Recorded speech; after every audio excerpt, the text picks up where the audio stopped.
Sabe aquela ideia de que o futuro de uma empresa às vezes não é decidido por um plano gigante, mas por um detalhe? Uma coisinha que hoje parece sem importância nenhuma? Pois é, a gente vai mergulhar hoje no efeito borboleta aplicado aos negócios.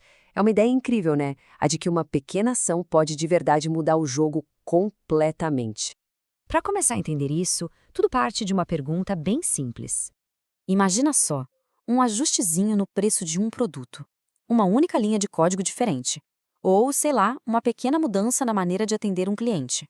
Será mesmo que uma coisa tão pequena pode ser o ponto de partida para um sucesso absurdo ou, quem sabe, para um fracasso total lá na frente? A resposta, e a gente vai ver o porquê, é um gigantesco sim. Olha só esse exemplo da vida real. Em 2021, teve uma geada bem forte e repentina aqui no Brasil. Um evento superlocalizado, certo? Bom, essa geada detonou as plantações de café e cana-de-açúcar. E aí, qual foi a consequência disso? O preço do café e do etanol disparou no mundo inteiro. Uma mudança no clima, num único país, acabou mexendo com o bolso de milhões de pessoas em outros continentes. Loucura, né? É exatamente isso que a gente chama de efeito borboleta. É esse fenômeno onde uma causa pequenininha leva a um efeito gigantesco. E isso vale para sistemas complexos como o clima e, claro, como a gente vai ver agora, para o mundo dos negócios também. E o mais legal é que a história de como essa ideia surgiu é fascinante. Não foi nada planejado, sabe? Veio de um acidente, um mero acaso. Um errinho de arredondamento num computador antigo que acabou mudando a ciência para sempre. Então, vamos voltar no tempo. Estamos em 1961. O personagem principal aqui é Edward Lorenz, um meteorologista lá do MIT. Ele trabalhava com um daqueles computadores gigantes da época, tentando simular como o clima se comportava. Um belo dia, para ganhar um tempinho, ele teve uma ideia. Em vez de rodar a simulação toda de novo, ele ia pegar os dados do meio do caminho e recomeçar dali. Só que tinha um pequeno detalhe. A impressora, para economizar papel, arredondava os números. O computador calculava com 6 casas decimais, mas na hora de imprimir só saíam 3. Então Lawrence foi lá e digitou um número mais curto.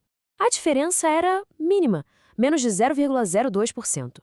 Parecia um atalho bobo, totalmente inofensivo, né? Coisa que não faria a menor diferença. Mas o que aconteceu em seguida deixou Lorenz de queixo caído.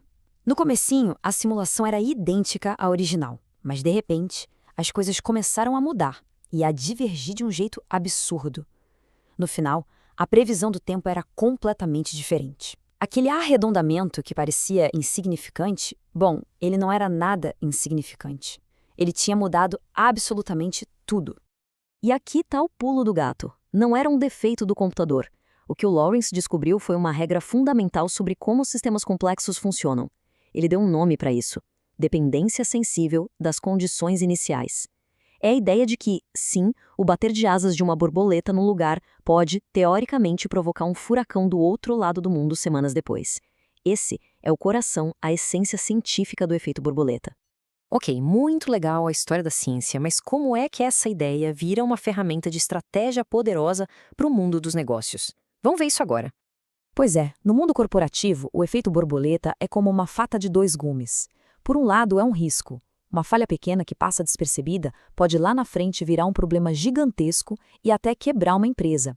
Mas por outro lado, e aqui que está a grande oportunidade, uma pequena ação positiva, bem pensada, pode gerar um crescimento explosivo, algo que ninguém imaginava. A questão é saber usar esse poder a nosso favor.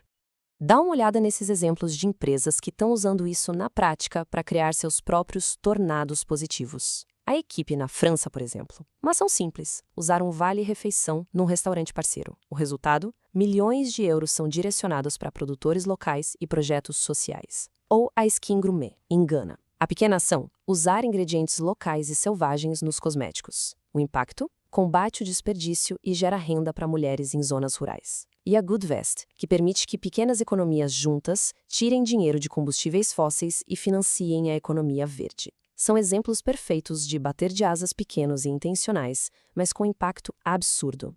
Certo. Então, se o futuro é tão imprevisível assim, como é que se faz um planejamento estratégico? Como se navega nesse mundo caótico? A grande virada de chave está aqui. A gente tem que esquecer essa história de bola de cristal.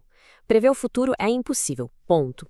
A estratégia de verdade, num mundo caótico como o nosso, não é sobre adivinhar o que vai acontecer, é sobre influenciar o que vai acontecer. É saber onde dar aquele empurrãozinho, no lugar certo e na hora certa, para levar o sistema na direção que a gente quer.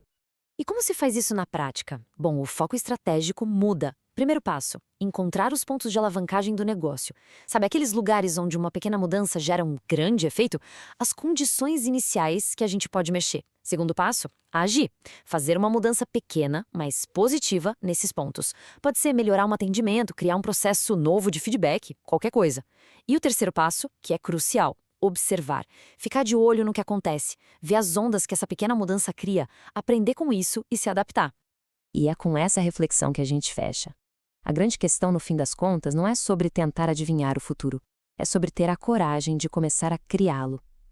Então fica a pergunta: qual é o pequeno bater de asas que um negócio pode dar hoje para gerar um tornado positivo lá na frente? A resposta muitas vezes está numa ação muito mais simples do que a gente pensa.